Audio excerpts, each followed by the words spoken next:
What's up, everyone? Welcome to episode 6 of Chris's weekly Tremor. So I guess the big thing to talk about this week is the Guild Summit and all the information that was given out there.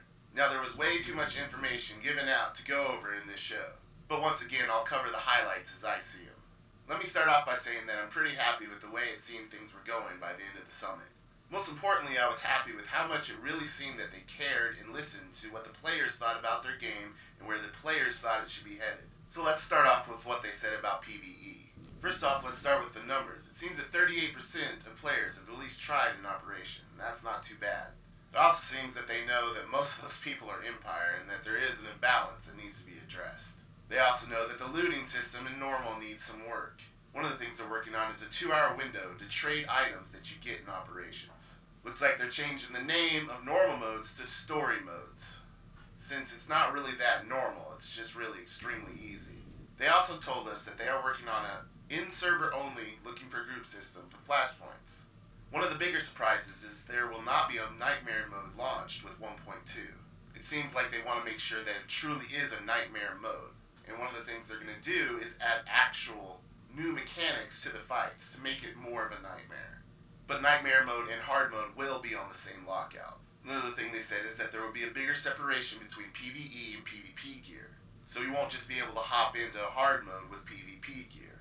But they also said that they're trying to make the fights and operations more reliant on organization and individual player skill than just a gear up. And it also looks like they're trying to make sure you can't go into an 8-man operation with just one tank. And there's the highlights as I see them from the PvE panel at the Guild Summit. Now on to PvP. Let's start off with the new Warzone. Now, I've said it before, but it will have same faction versus faction, and it will be an objective type control Warzone, which I'm looking forward to.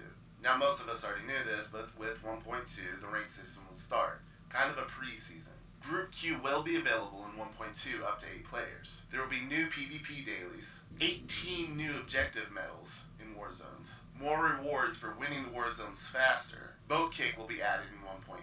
Players who are sitting around AFK in Warzones doing nothing will get nothing in return. There will be new PvP gear, some new PvP crafting like expertise crystals, and sooner or later, Void Star and Civil War will have same faction versus faction in the form of a training version of the Warzone. We've already talked about the cross-server queuing for PvP. Warzone tournaments, which I think sounds exciting, will be in 1.3. And there's no ETA, but they are working on persistent group through queuing, which means once you leave your Warzone, it doesn't drop the group you started with. And I guess one of the bigger topics is going to be the fact that they pretty much are giving up on Ilum as it is and going back to the drawing board. Now, I might think I already know the system they should go to, but who am I? At least they know that it's not working as it is. Player bounties are planned for the future, but there's no ETA as to when that will happen. Warzone challenges are also planned, as in challenging another guild to a Warzone. Now, War Hero accommodations will only be available through ranked PvP, but it doesn't mean that you need to be level 70 Valor to get them, meaning that the focus of Valor will not be to get better gear, but just more of a prestige or a veteran status. Now, that was all the highlights as I saw them from the PvP panel at the Guild Summit. Now on to the legacy system. It seems that once you get a species to level 50, it unlocks that species across the board, so you can pick that species for any of the other classes. Get a class to Act 2, and it will unlock that class's class buff for all your other characters. So eventually, you'll be able to buff yourself with all the buffs. Get a class to Act 3, and it will unlock that class's heroic ability for all your other characters. Meaning that if you get a Sith Warrior to level 50, you can get Force Choke for all your other characters. The only catch is that you can only use that in a situation that allows you to have a companion with you, which means you won't be able to use it in an operation or in PvP. You'll be getting other buffs as you complete character stories, such as present stat increase or lower heroic ability cooldowns. Another cool little feature is, through leveling Valor, you will unlock a Brawler ability. The abilities you get will be kind of like, jab, uppercut, little moves for bare-knuckle boxing. It's pretty much a novelty, but it could be fun. Now, they did say that for people that don't like leveling alts, and they want to spend all their time improving just one character, they will have the ability to buy things with credits to level up their legacy system. Another cool feature you'll be getting through legacy is some type of improved sprint.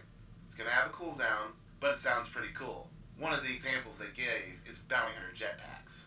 Now, one of the features I found intriguing is through the legacy system, you'll be able to add things to your ships, like training dummies, mailboxes, and even eventually galactic trade network hubs. They will be having legacy system armor and weapons, but they won't be scaling with level. But they will be tradable amongst your characters. And just overall, they really seem to be pushing the fact that the legacy system is meant to be a huge part of this game. They did let us know that right now the legacy cap is level 50, but it will be expanding in the future.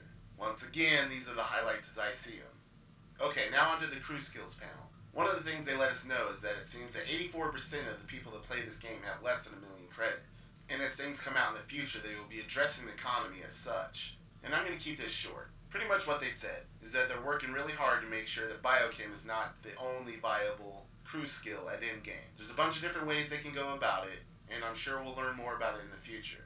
They also said that overall they're happy with the way the economy has been going so far. Now I'm going to move on to guild features, which being a guild master, I'm really excited about. The first thing they pretty much said is that the current state of guilds is bare bones at the moment, and they will be expanding on it a lot in the future, because it's pretty much one of the most important parts of the game. Guild banks will be coming in patch 1.2, and it will have a lot of customization. Repairs will be able to be done through guild bank, and it will have a guild log. Now after patch 1.2, we're looking to get guild calendars for events, guild emblems to be able to put on armor. They will have a new searching for guild system in-game, and guild progression is in the works, but no ETA as to when that might be coming. All they said is that they want it to be epic. Now onto user interface. Pretty much everything on the screen is going to be customizable. You can move it around, you can change its skies either globally or individually.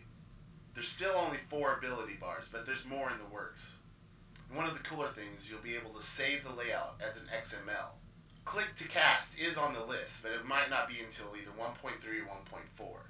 We're getting target of target, and ops target of target is in the works, but it won't be in 1.2. Will be shortly after. Simple macros are on the list, but no ETA. But macros that affect combat directly won't be allowed. But they did say that mouse over healing is not considered a macro. They did say that they do want to open up the LUA eventually, but they have to make sure that it won't break anything that's already working. And that's the highlights as I see them on user interface panel. Now they did cap everything off with the rest panel, where they talked about the fact that they do know that the game needs more story and they're working on it. One of the ways they will be doing that is dailies on Corellia will add more story. High resolution textures are coming, so the game will be looking better. They're looking to add realm-wide PvP objectives. They did say they do want to add Pizak and other mini-games. And for the Republic, they're working on cooler looking gear to help with the imbalances. They also said that one of their major focuses is making sure that the game works with older machines. And that epic missions are coming. These quests will do things like unlocking legacy system perks, and may help with adding light side or dark side points to your character. Well, that was a lot to go over, so I'm going to pretty much call it quits right there. Make sure to comment, like, and subscribe. And if you'd like to go over the details of the Guild Summit more closely, you can find them all at forcetremor.com. See you next week. Good luck and have fun.